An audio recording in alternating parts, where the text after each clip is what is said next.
আজকে যে গল্পটি আপনাদের সামনে পরিবেশন করতে চলেছি সেটি বর্তমান যুগের একদম বাস্তব ঘটনা।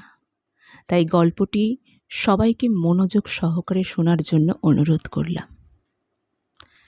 সেদিনটির কথা আমি কখনোই ভুলব না, যেদিন কোর্টে বাবা মায়ের সেপারেশনের সময় মাকে জিজ্ঞাসা করা হয়েছিল, আপনি কাকে চান, ছেলেকে না মেয়েকে? মা তখন ছেলেকে চেয়েছিল, আমাকে চায়নি। বাবাও তখন আমার দিক থেকে মুখ ফিরিয়ে নিয়েছিল, কারণ তিনি আবার বিয়ে করে নতুন সংসার করার স্বপ্ন দেখেছিলেন।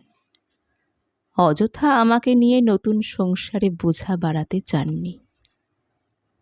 কাঠের বেঞ্চিতে বসে যখন অঝরে কাঁদছিলাম, তখন বুকে আগলে ধরেছিলেন এক লেডি কনস্টেবল। আশ্রয় দিয়েছিলেন তার বাড়িতে, কিন্তু তার মাতাল স্বামীর লোলুপ দৃষ্টি পড়েছিল আমার ওপর। শিশু বয়সে অত কিছু না বুঝলেও কেমন যেন খারাপ লাগত। রাতে যখন আন্টি বাড়ি ফিরতেন, আমি তাকে সব বলে দিতাম। মহিলা দুশ্চিন্তায় পড়ে গিয়েছিলেন। অতঃপর আমার নিরাপত্তার কথা ভেবে তিনি আমাকে একটা অনাথ আশ্রমে রেখে আসলেন। যাবার সময় আমাকে দুহাতে জড়িয়ে ধরে যেমন করে কাঁদলেন, আমার মাও আমাকে রেখে যাওয়ার সময় ওভাবে কাঁদেনি। দিন যায়, মাস যায়, অনাথ আশ্রমে জীবন কাটতে থাকে আমার। খুব অসহায় লাগতো নিজেকে। বাবা মা বেঁচে থাকতেও যে শিশুকে অনাথ আশ্রমে থাকতে হয়, তার থেকে অসহায় বুঝি আর কেউ নেই। বছর দুয়েক পরের কথা, এক নিঃসন্তান ডাক্তার দম্পতি আমাকে দত্তক নেন। জীবনটাই পাল্টে গেল আমার। হেসে খেলে রাজকীয়ভাবে বড় হতে লাগলাম আমি।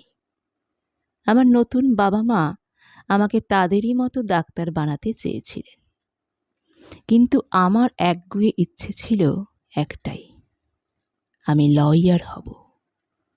ভগবানের অশেষ কৃপায় আমি একজন ডিভোর্স লয়ার। যারাই আমার কাছে ডিভোর্সের জন্য আসে, আগেই আমি বাচ্চার কাস্টাডির জন্য তাদের রাজি করাই।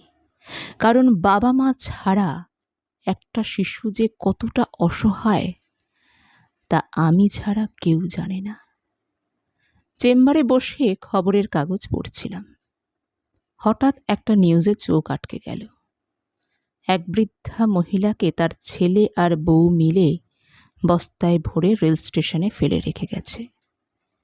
পুলিশ উদ্ধার করে হাসপাতালে ভর্তি করেছে। নিচে বৃদ্ধা মহিলার ছবি দেওয়া। মুখটা খুব চেনা চেনা লাগছিল। কাছে এনে ভালো করে ছবিটা দেখলাম। বুকের মাঝে ধক করে উঠল। এ তো সেই মহিলা যে আমাকে অনেক বছর আগে আদালতে ছেড়ে গিয়েছিল। আমার মা। নিজেই গাড়ি ড্রাইভ করে ছুটে গেলাম হাসপাতালে। সেই মুখটা কিন্তু চেনার উপায় নেই। চামড়াটা কুঁচকে আছে, শরীরটা রোগের শোকে জরাজীর্ণ হয়ে গেছে। ঘুমন্ত মুখটার দিকে তাকিয়ে খুব মায়া লাগছে। ভেতরটা ভেঙে ভেঙে যাচ্ছে। আচ্ছা, সেদিন কি তার একটুও কষ্ট লাগেনি, যেদিন তার 10 বছরের শিশু কন্যাটি মা মা করে পিছু পিছু কাঁদতে কাঁদতে দৌড়াচ্ছিল? হয়তো লাগেনি, নয়তো এভাবে ফেলে যেতে পারত না। একবার ভেবেছিলাম চলে যাব।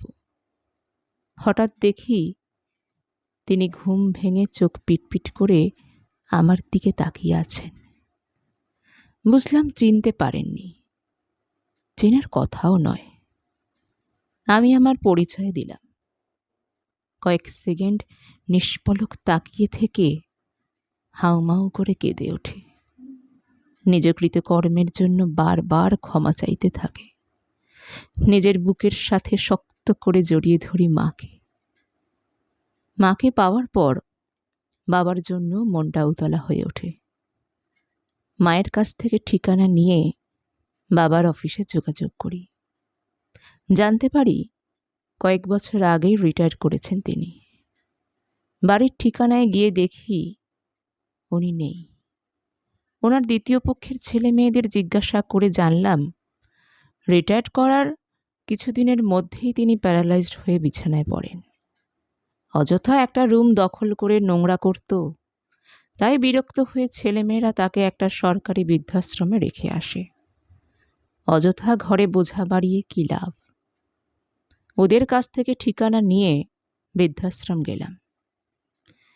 চিনতে খুব কষ্ট হচ্ছিল। মনে হলো একটা জীবিত লাশ পড়ে আছে বিছানায়।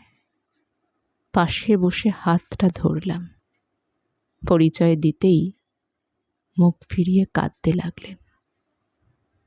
বাবা মা এখন আমার সাথে একই বাড়িতে আছেন। একসময় তারা আমাকে ছেড়ে গিয়েছিলেন, কিন্তু আমি পারিনি ছাড়তে। হাজার হোক আমার বাবা মা তো।